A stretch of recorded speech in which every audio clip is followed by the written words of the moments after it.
ಕಥೆ ಹೆಸರು ಸಿಂಹ ಮತ್ತು ಎತ್ತು. ಒಂದು ಕಾಡಿನಲ್ಲಿ ಒಂದು ಸಿಂಹ ಮತ್ತು ಎತ್ತು ವಾಸವಾಗಿರ್ತವೆ. ಆ ಎತ್ತು ತುಂಬ ಬಲವಾಗಿ, ನೋಡಲು ತುಂಬ ದಷ್ಟಪುಷ್ಟವಾಗಿರುತ್ತೆ. ಹೇಗಾದರೂ ಮಾಡಿ ಎತ್ತನ್ನು ತಿನ್ನಬೇಕು ಅಂದ್ಬಿಟ್ಟು ಆ ಸಿಂಹ ಹೊಂಚಾಕುತ್ತೆ. ಅದಕ್ಕಾಗಿ ಉಪಾಯ ಮಾಡಿ ಸಿಂಹ ಎತ್ತಿಗೆ ಔತಣವನ್ನು ಕೊಟ್ಟು, ತನ್ನ ಗುಹೆಯಲ್ಲಿ ನಿನಗಾಗಿ ನಾನು ಹುಲ್ಲನ್ನು ಸಂಗ್ರಹ ಮಾಡಿದ್ದೀನಿ, ನೀನು ಬಂದರೆ ಹೊಟ್ಟೆ ತುಂಬ ಕೊಡ್ತೀನಿ, ನನಗೂ ಕೂಡ ತುಂಬ ಸಂತೋಷ ಆಗುತ್ತೆ ಅಂತ ಹೇಳುತ್ತೆ. ಎತ್ತು ತುಂಬ ಚಾಣಾಕ್ಷ.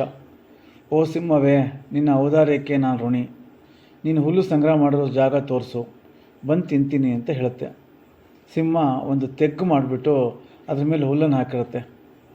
ಸಿಂಹ ಏನಾದರೂ ಇಂಥ ದುಷ್ಟ ಉಪಾಯನ ಮಾಡಿರುತ್ತೆ ಅಂತ ಎತ್ತು ಮೊದಲೇ ವಿಚಾರ ಮಾಡಿ ತನ್ನ ಚೂಪಾದ ಕೊಂಬಿನಿಂದ ಸಿಂಹವನ್ನು ತಿವಿಯುತ್ತೆ. ಸಿಂಹವು ತೆಗ್ಗಿನಲ್ಲಿ ಬಿದ್ದುಬಿಟ್ಟು ಗಾಯಗೊಂಡ್ಬಿಡುತ್ತೆ. ಎತ್ತು ತನಗೆ ಬೇಕಾದಷ್ಟು ಹುಲ್ಲನ್ನು ತಿಂದು ಅಲ್ಲಿಂದ ಹೊರಟೋಗುತ್ತೆ. ಈ ಕತೆ ನೀತಿ ಏನುತ್ತೆ ಅಂತಂದರೆ, ಎಲ್ಲರೂ ದಡ್ಡರಲ್ಲ, ಎಲ್ಲರನ್ನೂ ಅಲ್ಪ ಎಂದು ಅಳೆಯಬಾರದು.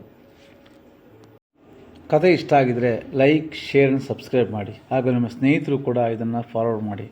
ಇದರಿಂದ ನಾವು ಪ್ರೋತ್ಸಾಹ ಹೊಂದಿ ಇನ್ನೂ ಹೆಚ್ಚು ಹೆಚ್ಚು ವಿಡಿಯೋಗಳು ಹಾಕಲಿಕ್ಕೆ ಅನುಕೂಲ ಆಗುತ್ತೆ. ಥ್ಯಾಂಕ್ ಯು ಗೆಳೆಯರೆ.